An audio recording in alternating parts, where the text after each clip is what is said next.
Hey Alexa, play WVON 1690 AM. Getting WVON 1690 AM station from iHeartRadio. Try it out for yourself. America is listening to WVON. From the Xfinity Studios at WVON, we are the talk of Chicago, 1690 WVON. All right, brothers and sisters, you are listening to WVON 1690. This is the talk of Chicago, straight from Straight Words Media. The radio program Straight Words is here every Tuesday night from 9 p.m. until midnight right here on WVON. Go to our website, straightwords.com, and check out all of our content from past shows. We really appreciate your support. And also you'll find where you can donate to help keep our program on the air. 773-591-1690 is the number. We got a great discussion about the 11-year-old black girl in New Iberia, Louisiana, who was charged with murder, and those charges have been dropped. We got a special guest on the line. But before we go to that, Brother Barney, Ramadan Mubarak, big brother, how you doing? Ramadan Kareem, how are you? Doing fine, sir. Doing well. Assalamu alaikum, family. I don't want to hold up your guest, but I just wanted to get in and weigh in on the last topic. I believe it was Victor Hugo. That's, I was mentioning in the darkness, sins will be committed, but the guilty one is not the one who commits the sin, but he who causes the darkness. Yeah. When we're talking about our brother P. Diddy, and whether he's found guilty or anyone else in this country, found guilty or innocent, there will never be any closure because the rulers of this world is incapable of giving justice to either the victim or the perpetrator. There will be no justice. I don't care what the outcome, because we are not at fault under Satan's rule, and it's not until the truth comes to us then we are responsible for what we know. When anyone gaining fame and fortune in this world's life, this society, most likely resulted in that person making a contract with Satan, going into agreement with Satan. So the most honorable Minister Louis Farrakhan, he was given the duty and the power to break our contract of agreement with hell and Satan. I'm going to say this finally. We don't call God's people brother and sister because it's a title. These people that we're talking about are direct descendants from the God who originated the heavens and earth. They are indeed our family. So I just wanted to put that out there, brother. May Allah bless us. Assalamu alaikum. Thank you for your support as always. Yes, sir. Thank you, brother, for being there and holding down that mighty post. Thank you. Assalamu alaikum. Salam, sir. All right, I think we're ready for our special guest on the line. We got brother from Evolve, Louisiana, and I think we're waiting on Jennifer Landry to call in from FFLIC. And brother Laramie Griffin, are you on the line, big brother? Yes, sir. I'm here. Can you hear me? Yes, sir. Welcome to the show. Loud and clear, brother. Thank you, brother Larry. This is brother Naba'a. Thanks for coming on. And this has been a very important case for us, and we feel this should be an important case across Black America, which is why we're focusing on it.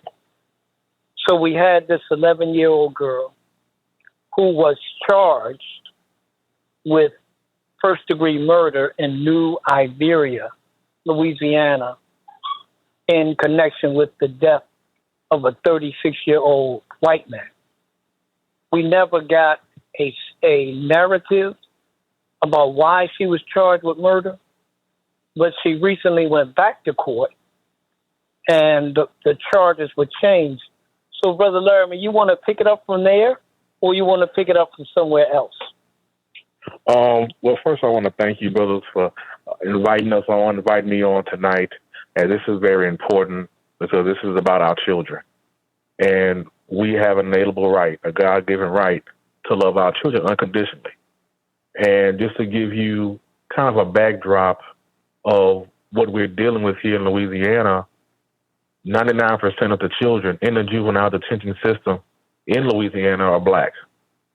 And just last year, with the organization, Family and Friends in Louisiana with incarcerated children, the organization FLIC, they themselves fought for about 10 months plus to keep the children from being sent to Angola out of a juvenile detention center that was dilapidated. They fought while they were in, and they also fought for them to be released. So hopefully my sister Jennifer is able to give you a little bit more details on that. But this is what we're dealing with in Louisiana.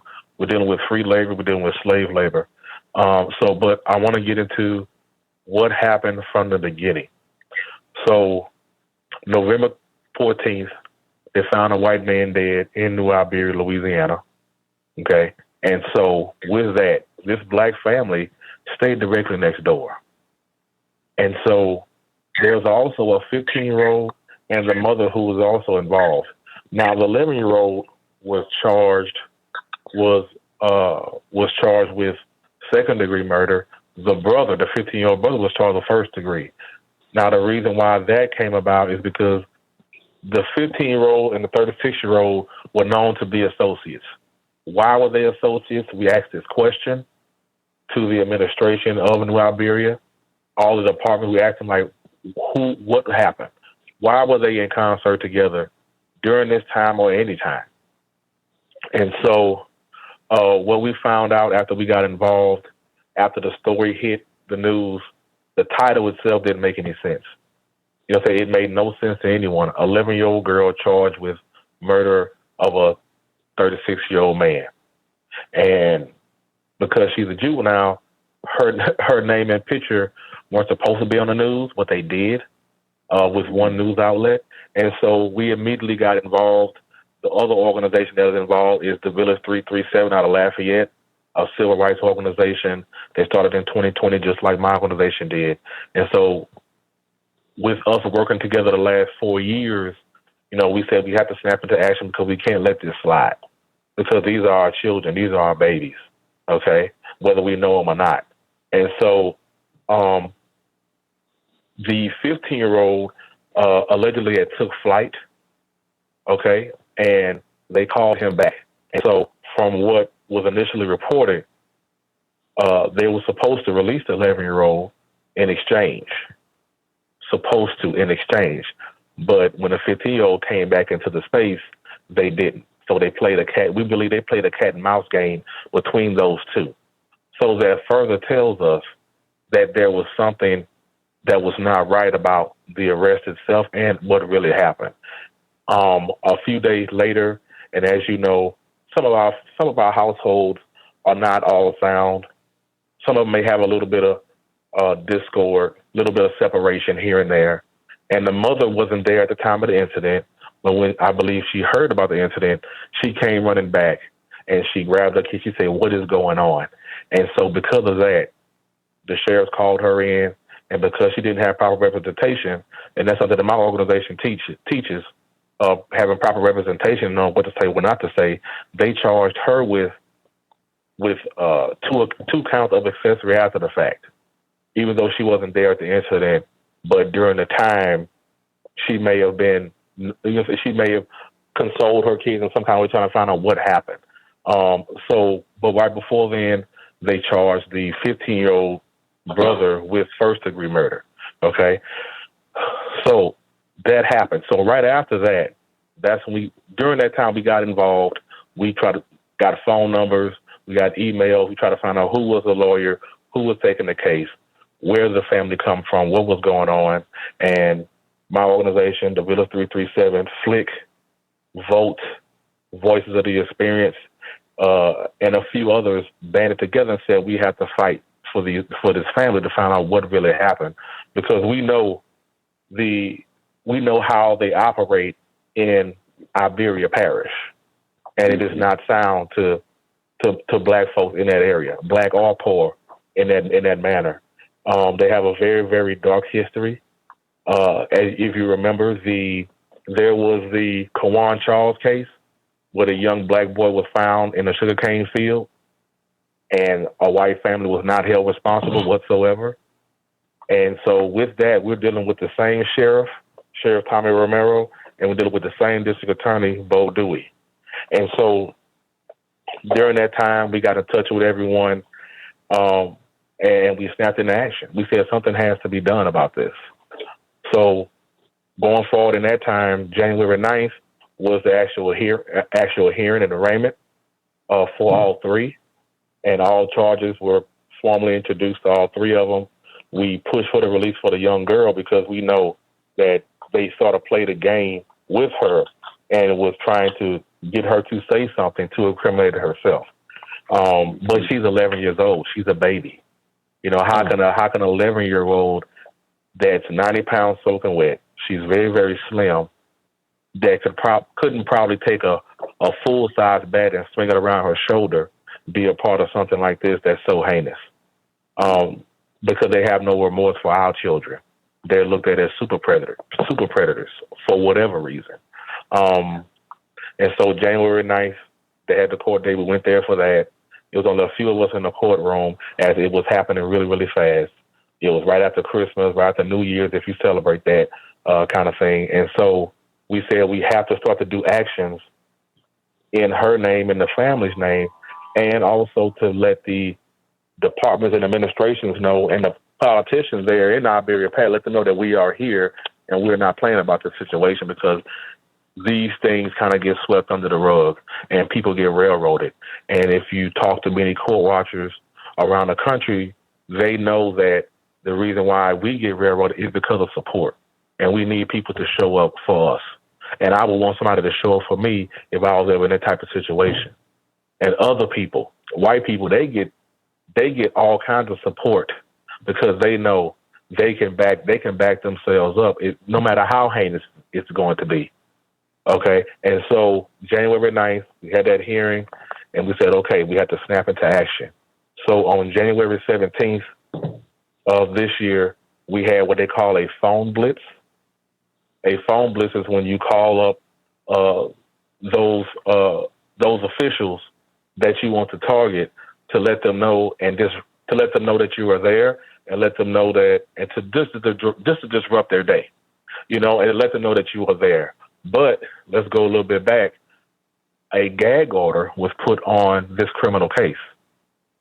And if you don't know what a gag order is when the judge says the defense or the prosecution or the family can't speak about the details publicly on an actual case. And we found that out sometime in December. And so we discussed with the lawyers. We say, look, we're not going to discuss any details about the case as we don't want to know, but we're going to advocate and make sure that they hear us and let them know that we are here. So, hey, Laramie, let me interrupt you.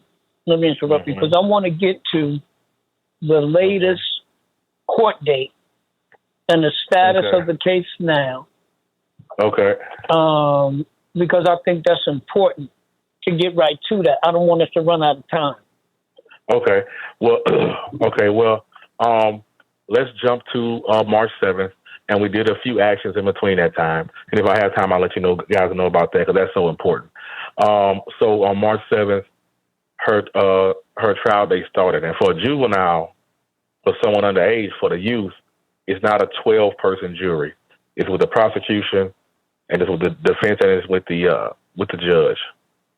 And so on that date, from January 9th, by law, they have 60 days to start the trial date. And if they don't have enough evidence to bring anything forth, as far as starting a trial, at 60 days, they have to release that person, that young person. And on March 7th, the prosecution didn't. And the defense argued that they had just gave them all a hell of a lot of information just that week prior. And that's not enough time to prepare for a defense. And so they filed for a motion to continue the case, and they also filed for a motion to release her and to drop all charges. So they did their job. But the judge sided with the continuance for just a week. And to give you kind of a visual, the defense lawyers, had to give the judge the law to show him that you only have so many days to get this done. To start this trial, you have to drop these charges. And he had to read them in open court on March 7th. So the court date was continued. But I want to add something else. On March 6th, now mind you, as a defense, anything that the prosecution brings, they have to give the defense time enough to look at it and review it and to study and make sure they have enough to fight against it, whatever they're bringing forth. So on March 6th, the lawyer said that they brought up an extra charge of accessory after the fact on the 11-year-old girl. And he made that very abundantly clear. He said they just brought a charge up to me yesterday of accessory after the fact. So they're trying to find something. And so it got continued. The lawyers, they stood their grounds. They did what they were supposed to do. They filed for these motions to really get this done. So the judge only continued it for a week. So on March 14th, and you know, judges and lawyers, they meet in their chambers before and after and so on and so forth. But because the lawyers stood on their 2 feet, now mind you, in Louisiana, it is very, very hard to drop a murder charge on someone. Because I see it often, other lawyers see it often. I've talked to plenty of different lawyers, people around Louisiana, to find out what happens, and I read different court documents myself. It usually only gets dropped to manslaughter, which still carries a sentence of 40 years for an adult. And so the second-degree murder charge and accessory after the fact were dropped. Okay? Those were dropped on March 14th. But what we also have, now, and we consider that a victory because those are very, very hard charges to drop, especially for youth or an adult period. So, but she still could have been released by the judge, but she wasn't. She could have been released by her family, to her family, I mean. And so an obstruction of justice charge was accepted by the prosecution. It was accepted because of her testimony she had given prior to the case opening. Okay, that was accepted. An obstruction of justice charge, it still carries a hefty sentence, and so the obstruction of justice charge, the defense recommended 7 years, but 3.5 years. You mean the prosecutors wanted 7 years, not the defense. Yeah, they both accepted it. They both accepted it, but the prosecution gave a recommendation of the time, but they both accepted the charge as far as kind of a plea, and it's a little bit different for a young person.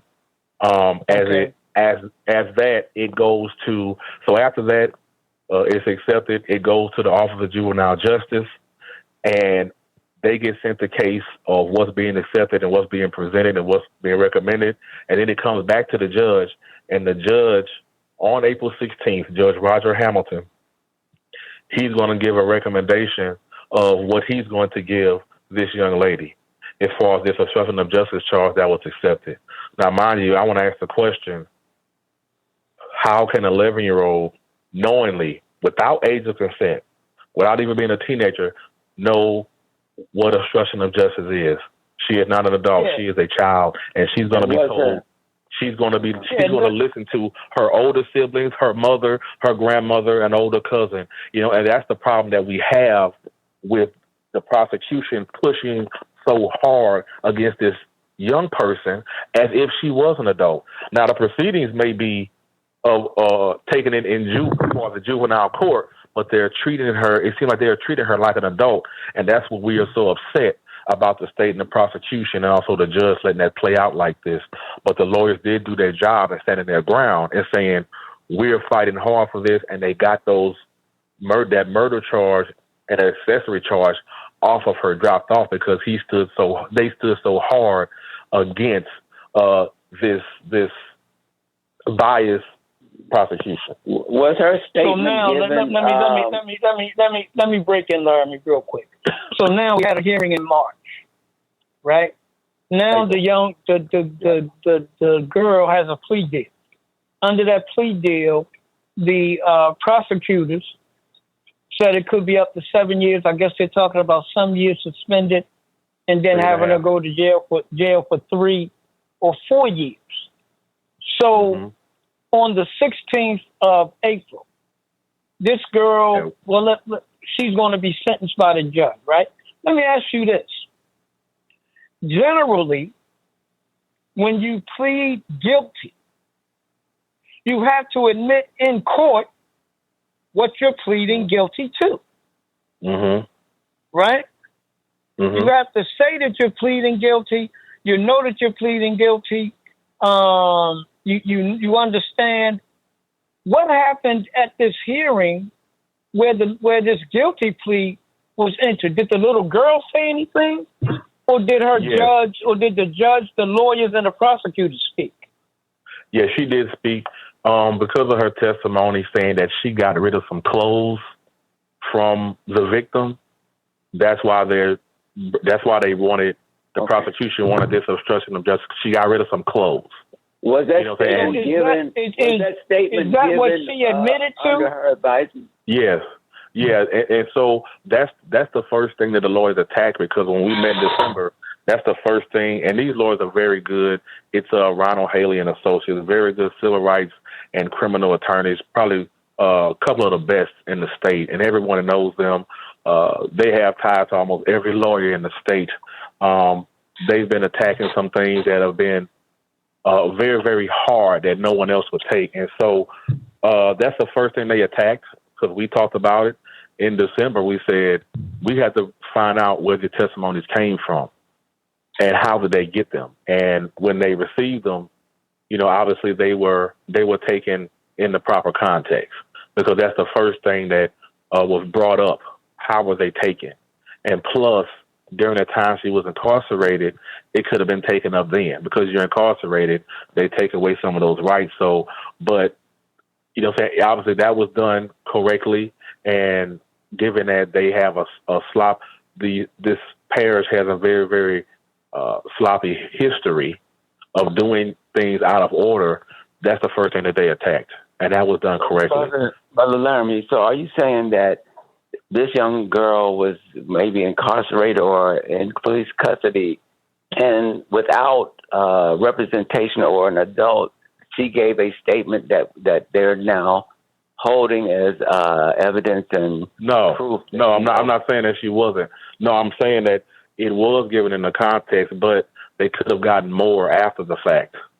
They could have gotten more after the fact, because she's been there since November 29th of last year. But after the fact, if they got it after the fact, I just want to understand that they got it after the fact, after she had been advised or had legal counsel to advise her on what to say, or at least a parent or a guardian to advise her on what to say or what not to say, or did she just give this as a result of just being there with police officers? We weren't there when it happened, but considering when we talked to the Lord to say that was done correctly, it was done correctly. However they did it, with a guardian present, because you had to have an adult present or a parent present at that time. As I said, during those couple of weeks before she was arrested, we believe one of the parents was around during that time. And that's why we say you have to have legal representation to not say anything when something like this happens.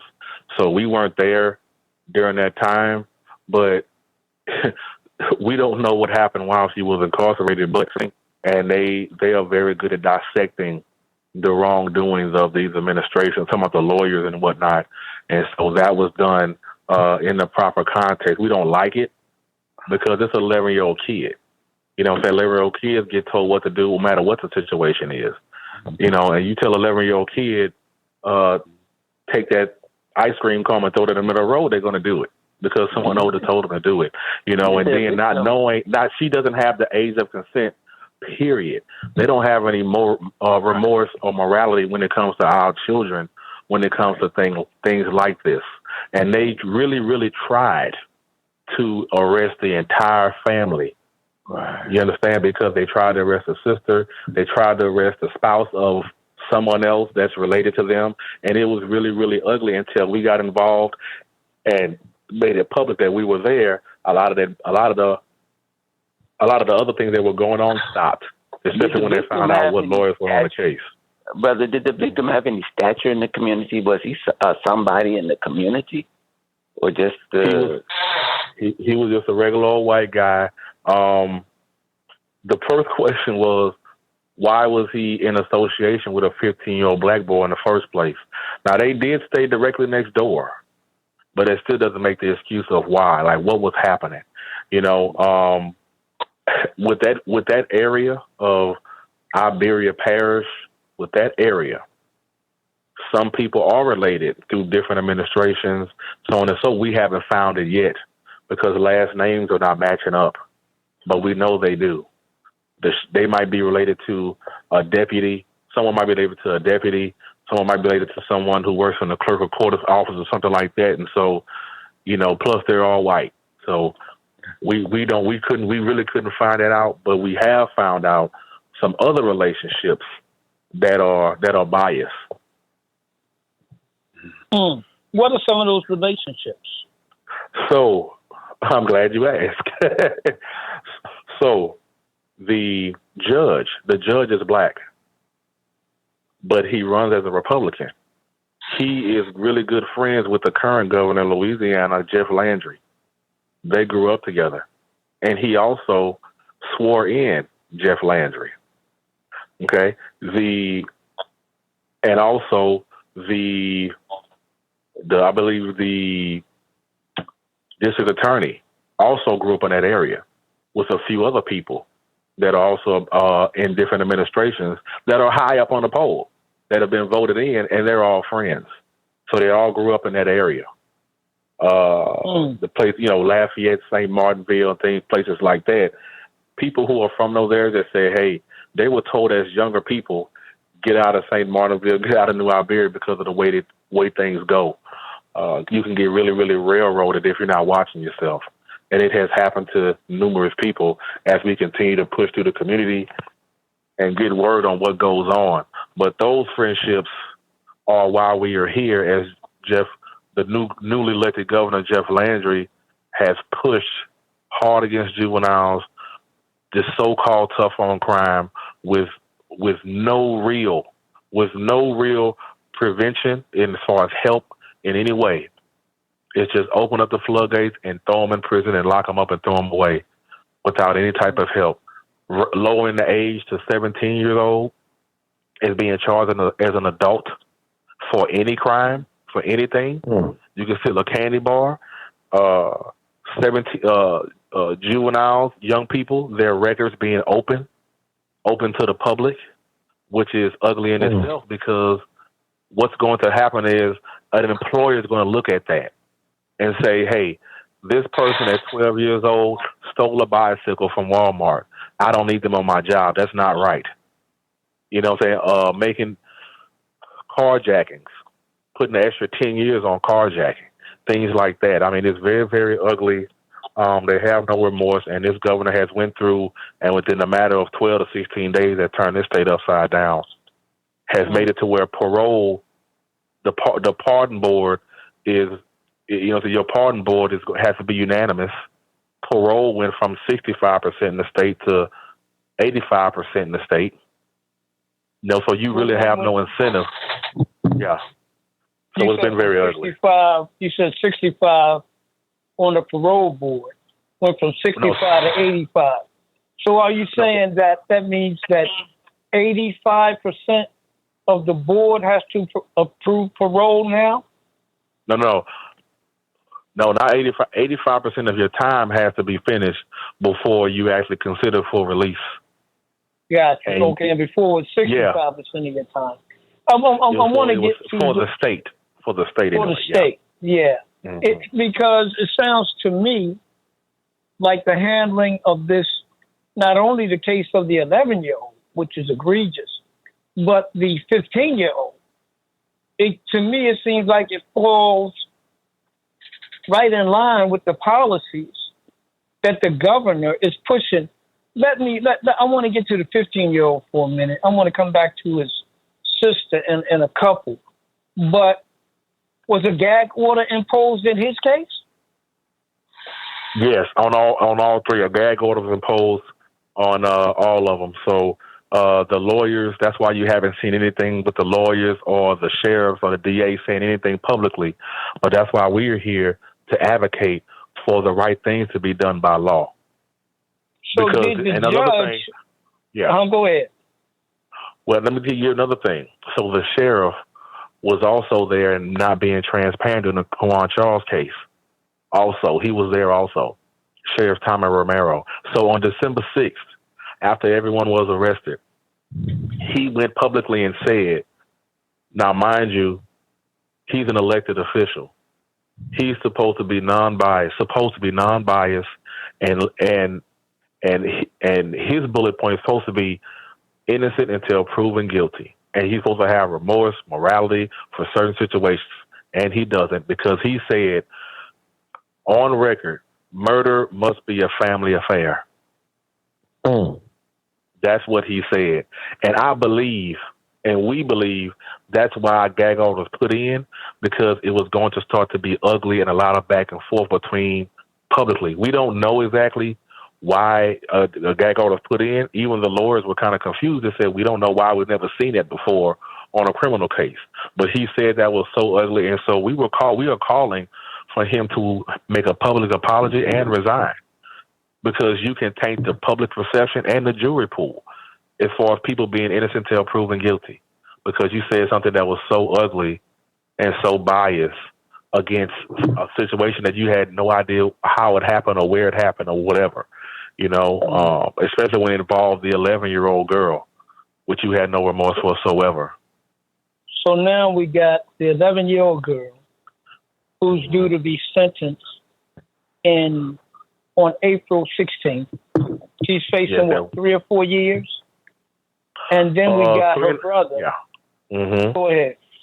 And then we have her brother. Yeah. Mm-hmm. But we still don't have any description, any narrative. Have any police reports been released on this case? Nothing at all can be released because of the gag order. Nothing at all can be released. Yeah, I mean, but I don't. I mean, to the public. Again, I'm not a lawyer, but I don't see why you cannot release a police report. Correct. Any of the media challenging any of these judges' decisions, where did the judge post a gag order is an order? It's a binding legal instruction from the judge. That should be published somewhere. So it's not published anywhere in the court record?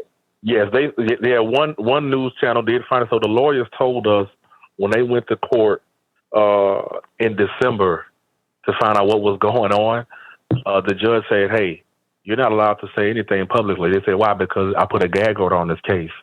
And they were kind of confused of why would you do that on a criminal case after everyone is arrested?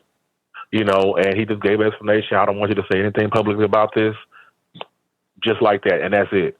Question on that. You're saying it is very confusing, right? But you're saying that her lawyers went to the judge, I guess, and that's when they found out about a gag order, right? Right.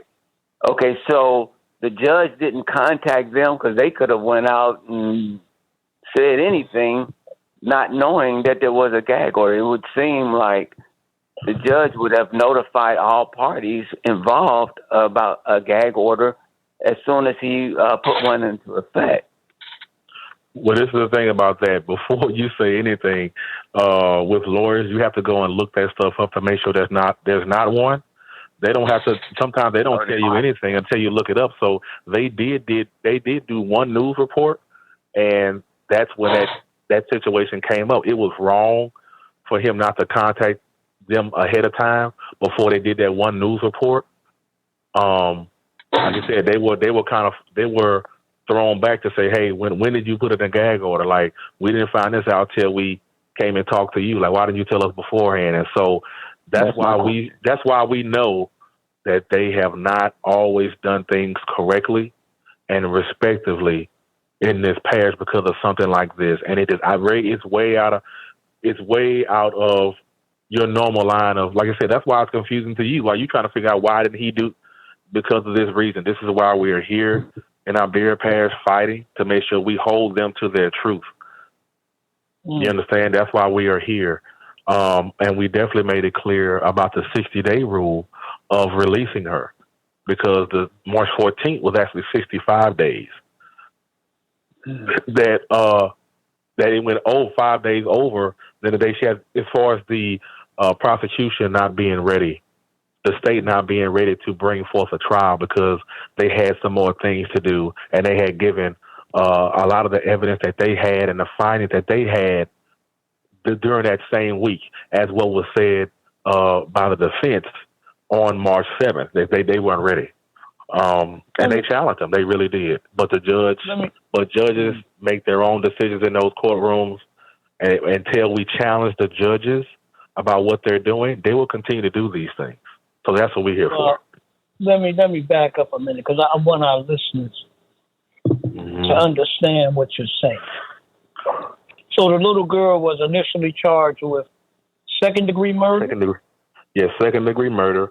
And on March 6th, the prosecution brought forth a charge of accessory after the fact. Okay. So she was charged with second-degree murder. Mm-hmm. Now, you're saying that when that charge was filed, they would have a hearing within 60 days, right? After right? Mm-hmm. Yeah, that was January 9th. But they didn't move forward in 60 days. What they did was they added another charge. If you can correct me if I'm wrong, they added another charge beyond the 60-day period when the case should have been disposed with. Is that what you're saying? No, they made that 3 days before those 60 days, because the 58th day was March 7th. So on March 6th, they brought forth accessory after the fact, and the defense was fuming. He was really upset about saying, how could they bring this up a day before when not giving me a chance to fight and see what is going on? You know what I'm saying? And so the prosecution and the state, they weren't ready at all. And to bring forth a murder case on anyone, it takes a very long time. It takes a good while. It takes months. And so we knew that they weren't going to be ready as far as what we've been dealing with. And so it was proven. It showed right there that they were trying to find and pin something on this young lady because a white man was found dead. Now but on the 16th, she's supposed to be sentenced. Yes, and it's looking like I guess the prosecutors are recommending 3 years. I mean, this is just horrible. This little girl has been in prison over 100 days. Yes, and I 11 believe. Years old. Yeah. Yes. So on the 16th, it'll be April 16th. It'll make 140 days. On March 14th, it was 107 days. So if you count the days from that, today is the 26th. So you're talking about 119 days. I'm about 119 days, and she doesn't have the age to consent. You know, and an accessory after the fact charge, and even an obstruction of justice charge is very broad. It's a very broad charge. You know, you can almost charge anyone with obstruction or almost anyone with accessory after the fact. If I go and steal a lawnmower from a pawn shop, and I go to my friend's house, and I go to the restroom, and then I leave my ball cap there, and then I leave, now he's charged with accessory after the fact. That's how broad that charge is. You don't know what they've done. They just came by your house, used the restroom, and they left. So that's why we are so fuming and so upset about this, because they do this to our children here in Louisiana. And I wanted the sister Jennifer from Flick to come on and speak about them sending those kids to Angola for those 10 months, and also them being there in the grueling heat on the old death row camp there at Angola, which was the most horrible thing you could ever hear about. Look up Kids to Angola for your listeners and for you, and you what kind of hell they put our kids through last year and part of the year before. And brothers and sisters, what brother is referring to is the Angola prison in Louisiana, which is a notorious and dangerous adult facility. So now in Louisiana, you had children, mainly black children, sent to an adult facility. We talking, this is 2024. This ain't 1944, not 1954. Laramie has it in terms of the brother, the 15-year-old, because remember, brothers and sisters, 11 years old and 15 years old. Has there been any talk about his case and when he goes to trial? Not as of yet. Right now, we're focused on the 11-year-old. The 15-year-old has a public defender, and we're not in contact with him yet, but we will get word on the different court dates and whatnot, and we'll continue to stay on top of this as I talked about. Some of our family has separation, has slight dysfunction, and we want this family to kind of come together and repair what was broken before we came into light with this family. And that is so important, as our mental health and our trauma can last with us for the rest of our lives. And so that's what we're here for. We're here for the mental health of this young lady. We're here for the family, as far as being together back again and repairing those broken pieces inside this family, inside their household, because we know this has rocked that entire generation, you know what I'm saying, from her, I believe they did it yesterday, actually. They give her some candy and stuff, and so hopefully they're able to speak to them, get some eyes on her, let them know that they're there. As we're in the courtroom, she often looked back at us to see how many people were supporting her, as her dad, who was right next to her, every time she came in, you know, would say, hey, look, they got some people who care about you more than just me. And this lawyer, there's a lot of people here. So every court date, the courtroom filled up with more and more people. Another organization, A Mother's Voice, Tree Shakers Radio Show, another national organization. You know, we just need, if anything, if you can be there physically, pray for this young lady, pray for our young people in Louisiana as they are thrown away. They want to throw our children away. And that's what it's about. But like I said, seeing her, it makes your heart melt. You know what I'm saying? It really, really does. So that's what we're here for. These child advocacy groups, whether it be FLIC, which is one of the main ones, my organization also. We give back to children in the different neighborhoods in Baton Rouge, Louisiana, where I'm based out of. And we do humanitarian work. We go to the households and see these children that don't have too much, but they're still smiling. You know, they don't have much, but they're still laughing, they're still playing. And so we give to them constantly and without judgment and without asking any other questions as far as what can you do for us? What can I do for you? What do you need? Whether it be back to school events, whether it be just feeding them at the parks and just making sure their parents also are getting their business straight. As you know, not all of us has our paperwork in order, and we help them with that too. You help the parents, you help the children. You make the children smile, you help the parents. And that's how we operate. Wow. So Laramie, from here, I guess, so can basically nothing be done once this girl is sentenced? Is that the end of it? So, no, it's actually not the end of it. So the judge, Roger Hamilton, has it in his hands right now. After the Office of Juvenile Justice has their recommendation, the judge has it in his hands. If he's going to release her, if he's going to put her under probation, he has it in his hands on April 16th at 1 p.m. We will gather at 11 a.m. at Iberia Parish Courthouse, 300 Iberia Street in New Iberia. We will gather at 11 a.m. for a rally. We will have a press conference at 12, and then we'll walk in together, all together, with family, with community, with organizations at 1 p.m. And so, yes, something can be done. But we believe that the judge's heart has been softened during this time because we've had too many powerful people at another organization. And what you rarely see clergy. And we do have a group of clergy with us, a new chapter push out of the Lafayette area. And they have been praying with us. They have been very, very keeping us on a high spiritual level, as we did a Jericho walk at the Lafayette Detention Center on February 17th of this year. We walked up and down the street in front of the Lafayette Detention Center 7 times, and we prayed, and we went to meditation to soften the hearts and to make sure that the kids know that we're watching them, we're caring for them, we're praying for them, and also to soften the hearts and to let the people know who are there with her, watching over her, to say, hey, look, we just want things to be done right. We are here for her. Talk to her, do things right, and really, really to soften the hearts of all of those officials, because we know some of them are just there for a paycheck and they're not at fault. But we definitely want to let them know that we are there for positive reasons.